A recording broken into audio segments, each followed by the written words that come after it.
serves as a bold voice for healing, purpose, and transformation.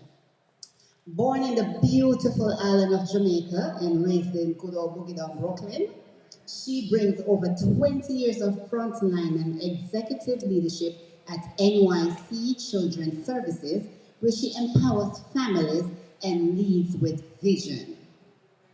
A certified mediator, Columbia University graduate, CEO of Sprouting for Success, and founder of the Agents of Change Toastmasters Club. Josephine is known for using her voice to break chains, build confidence, and ignite lasting change. Her limitations her mission to help others reclaim their voice, rise above limitations, and walk boldly in purpose. At today's Crowned Experience, Josephine will deliver Reclaiming Your Voice, a powerful, soul-stirring message to silence self-doubt and awaken your divine authority. Please put your hands together for Miss Josephine. Thank you, Madam Governor.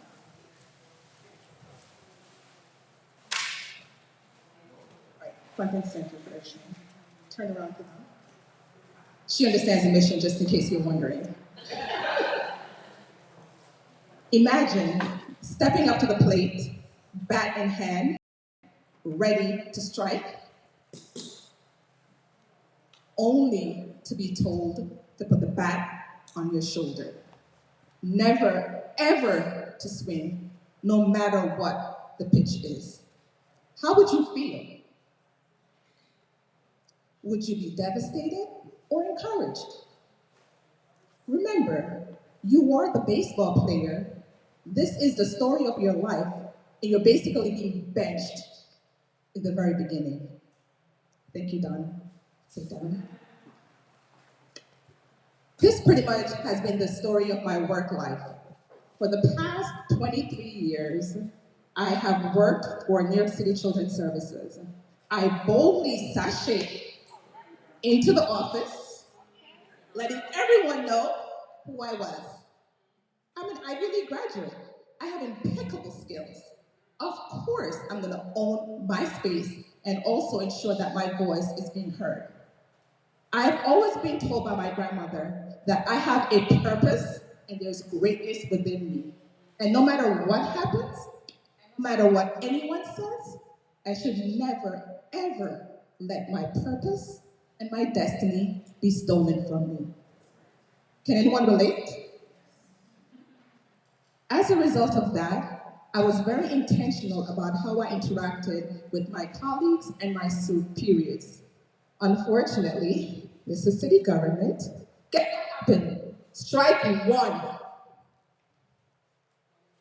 I was thrown into what I will call, as per my grandmother, Sodom and Gomorrah. I was at an office where they did all sorts of stuff, which I won't say because this might go viral, and I want to keep my job. All sorts of stuff happened at my job, and certain people in key positions received those positions because of how they interacted with others and how they collaborated. And I think you got the hint, right? Okay.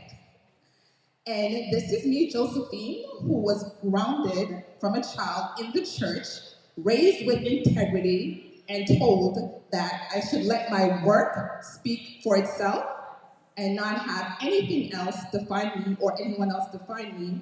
Hence, I was confused by this new reality. And when a manager walked up to me and said, Josephine, you're smart. You're beautiful, but guess what? You will never, ever make it as a manager here.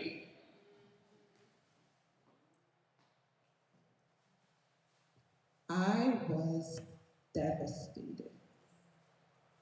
How dare you try to tell me what I can or cannot do? At no point did you say I did not have the skills. or I needed to go back to school and gain additional expertise. The only thing that you said, and again, when she said that, I just stopped listening to her. I turned around, and this is her still coming. By the way, you're too nice. That's why we'll never make it. I'm too nice. Right. Leaders cannot be nice. Apparently, leaders can only be controlling, being a bully, and being aggressive in city government. You cannot act with integrity, you cannot be credentialed, and you most definitely cannot be nice. Because niceness is equated with weakness. Again, I said, Jesus Christ, that's my Jamaican coming out. A wagwan right now. And I had to pause. And I kept wondering, God, this cannot be. I've always been told that I have a purpose. I have been praying purposefully from the very beginning of time. I don't just pray when there's a problem. I pray consistently. That way God knows my voice. And when there's a problem and I come praying, he's not wondering, who's this? Why is this person calling me right now when they're in dire need of help? Hence, I know that he knew my name and he knows that I'm one of his children and that he will always protect me. Hence, I let that one slide when the manager said that, I'm not gonna make it, because I knew deep down that was not the case. Strike two. Whew. Office politics. Things elevated. I see the faces, hence I'm in the right crowd this afternoon. Everything that I saw at the very beginning just escalated because I chose not to be a part of the cliques. I did not hang out at the parties or other places they were going to. I chose to continue to be a person of integrity. I chose to speak with clarity and confidence, and I chose to own the room. I did not care what they thought or how uncomfortable they felt, because that's not my problem, that's their problem. But I was silenced because I wasn't a part of the in-group. And in certain positions, especially in city government, you need alliances, and you also need to ensure that everything that happens is documented, and documented very well. Hence, I went down on my knees and I prayed. God, hear my voice. Your child is calling you. This cannot be my destiny. This can no longer happen. I have been your steward.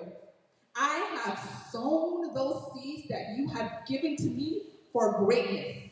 You have poured into me. You have watered my seeds. Why aren't my seeds growing? What is happening? This cannot be my reality. This cannot be my end. God, please hear my voice. You said, if God is for me, who can be against me? You said, if you walk and I walk, and if I run, that I will not faint because you got me. But right now, I am walking, I am running, and I'm on empty because this is too much. I have been obedient, but the devil is a liar. I need you to help me to prove that he is a liar, because I cannot do this myself. After several moments of silence, I heard God speaking to me. He said, you are not alone. You will never, ever be alone with me. I am your father. I will always protect you. I accepted those words, and then I said, you know what? Just in case, let me get some reinforcement. I called my mom. My mom is also a prayer warrior, and I explained everything to her, and she said, you know what, Josephine, you are my daughter.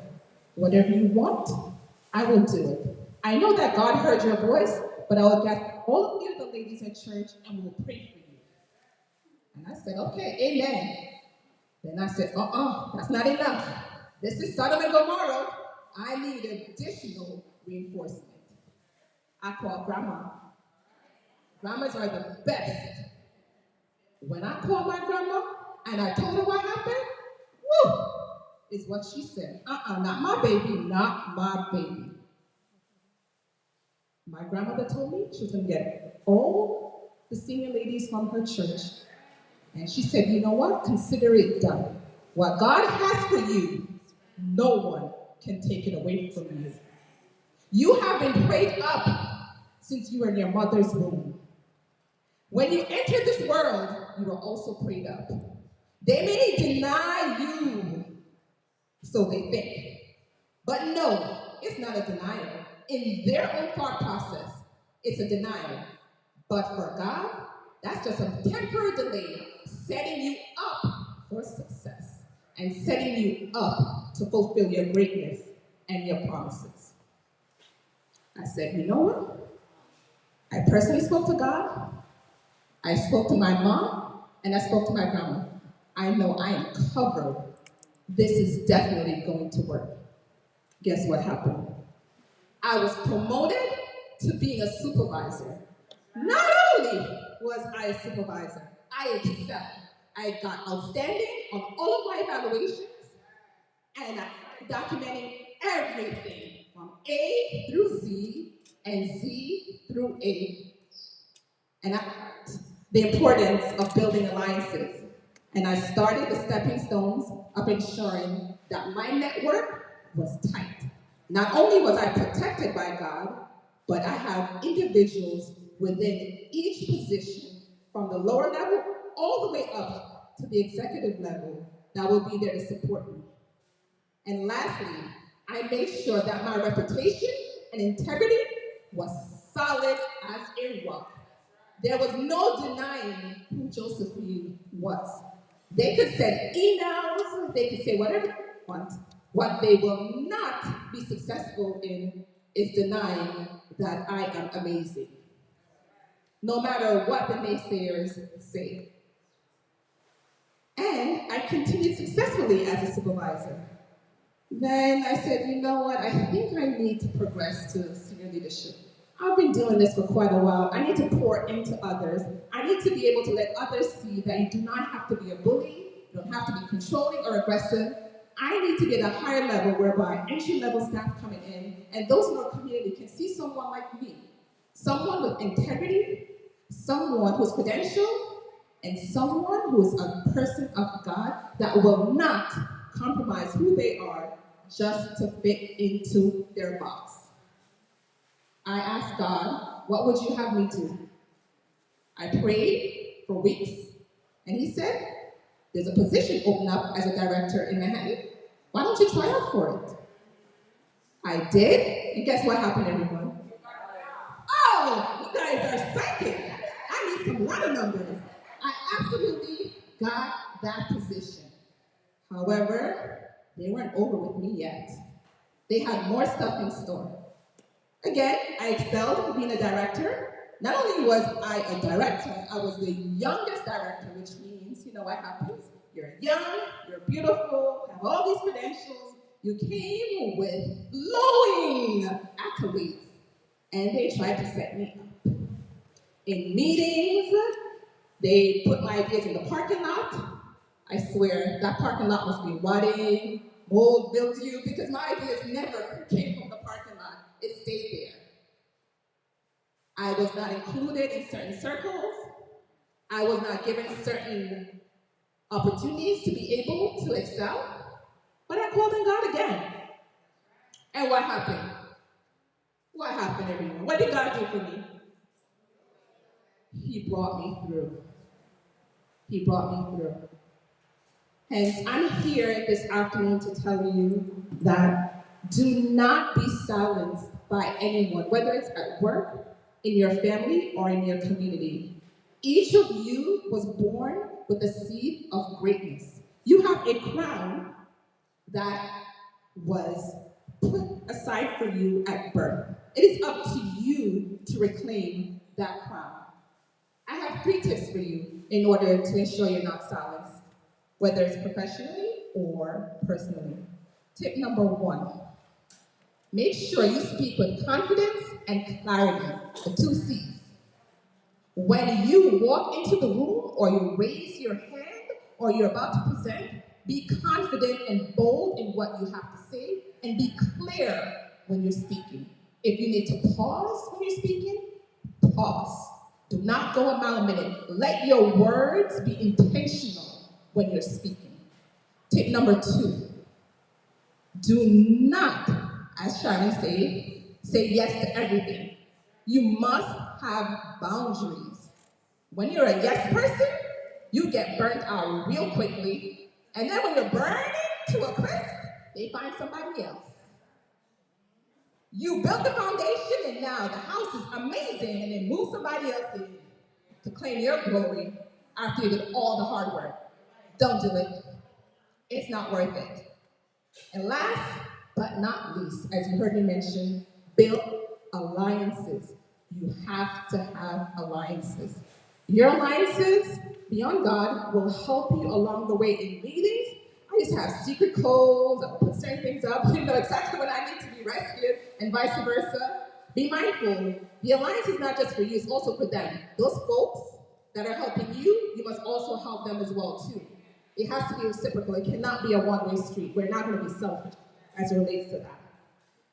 And if you remember nothing else from what I've said today, always remember this. You were born with a purpose. Your voice matters. Do not be silenced by anyone. Let your voice speak and speak loudly. Walk into the room with confidence. Do not let anyone dim your light. You were born with a brightness around you. Let that light shine. Because when you don't, they win. When you don't, you die without your purpose being fulfilled. Oh no, your parents did not spend 9 months your mom carried you for all of this to happen, for them to steal what God has in store for you. Don't do it. They may delay you, but they cannot deny you. I want everyone to stand right now. If you don't mind, if you can't stand, I understand. I want you to proclaim with me, I will not let my voice be silenced. I will speak with confidence and clarity. I will say no and mean it. I'm going to say that one again. I will say no and mean it.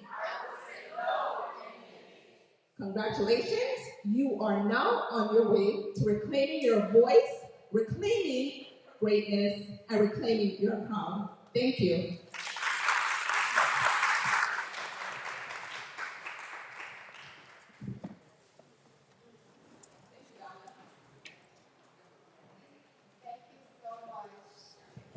Awesome, awesome, awesome.